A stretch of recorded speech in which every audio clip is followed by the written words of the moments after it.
Star Wars has done a great job of introducing us to new characters from all across the galaxy. So let's take a look at some recent new characters we have gotten from the new TV shows.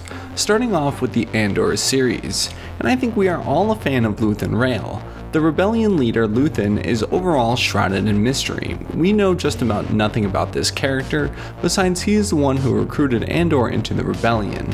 His dedication to fighting the Empire can be seen on many levels, as he works with Saw Gerrera and conspires with Mon Mothma and ISB agents as sleeper cells, to gain valuable intel from within inside the Empire.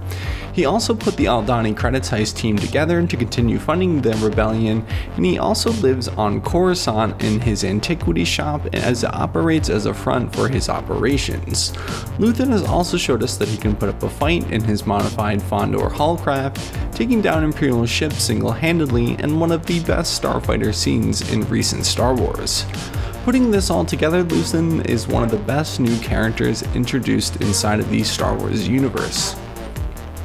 Kino Loy is also a great addition as the foreman on the Narcana 5 prison with Andor. He slowly realized that the Empire would keep him a slave, building the Imperial war machine, unless his actions were taken into his own hands, and I overall do hope to see this character again, as he did escape the Narcana 5 prison with Andor. Moving on to the Bad Batch, as the Bad Batch introduced us to many new characters within the galaxy, but provided us with one of the best recent villains, Dr. Hemlock, an evil scientist in the Empire experimenting on Force-sensitive children. He always seemed to have a plan and a way to combat the Bad Batch, working with the highest level of Imperial officers like Tarkin, and personally reported to Palpatine about his work.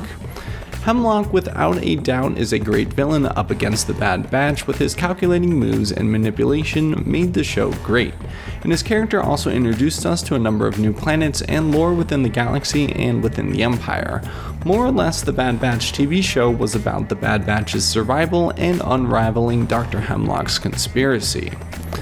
And Morgan Elsbeth is also a new character that we've seen in multiple TV shows at this point, but was first introduced in The Mandalorian as the magistrate on Corvus battling Ahsoka. And as we learn more about her, she became one of the main villains in Ahsoka. She is a former Night Sister trying to regain her people's glory and helping Thrawn return to the known galaxy. There's plenty of lore and history surrounding this character, and in Tales from the Empire we get to see her origins on Dathomir as a Night Sister, dueling General Grievous as he assaulted the Night Sister's homeworld, and also her origins as an Imperial building the Imperial war machine and taking over Corvus. We also get to see her early conversations with Thrawn about conquering the galaxy and how the Empire has its limitations, and that people like Thrawn and Morgan are needed in the Empire to continue their domination across the galaxy. I do love how much of this character we've gotten to see in recent Star Wars, and it is unfortunate she did die in Ahsoka, but nonetheless Morgan Elsbeth was a great addition to the Star Wars universe.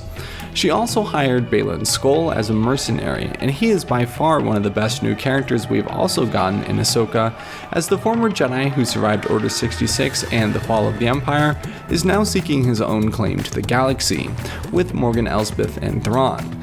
And his words of wisdom were not to be taken lightly, and his lightsaber battle with Ahsoka is one of the best lightsaber duels in all of Star Wars. And I look forward to learning more about his purpose and travels on Peridia. And finally, from Jedi Survivor, the last character I'm very happy has been added to the Star Wars universe is Rayvis, the Gendai warrior, and the enforcer and founder of the Bedlam Raiders on Kobo. He is in search of the paradise on Tanalorr, and he's loyal to Dagan Gera from the High Republic after he was defeated in battle. And Ravis only serves Dagan because it is his duty and tradition. He has an awesome set of armor and is a great boss battle in the game. It's unfortunate that he demanded to be killed, but again was loyal to his traditions. And overall, Ravis offered us a look at a unique species within the Star Wars galaxy. And I know that recently Star Wars hasn't been getting the best rap in terms of their new TV shows and video games, but if you look at all of them individually, there are definitely some characters to like inside of the Star Wars universe that have recently been added, and I think with the combination of all of these characters inside of the Star Wars universe, it overall makes Star Wars better. Now, I would definitely like to see more characters like this going, So with that, those are some of the recent Star Wars characters we have gotten in some TV shows and video games, so we definitely want more characters like the ones I just spoke about. So with that, subscribe if you would like, and until next video, goodbye.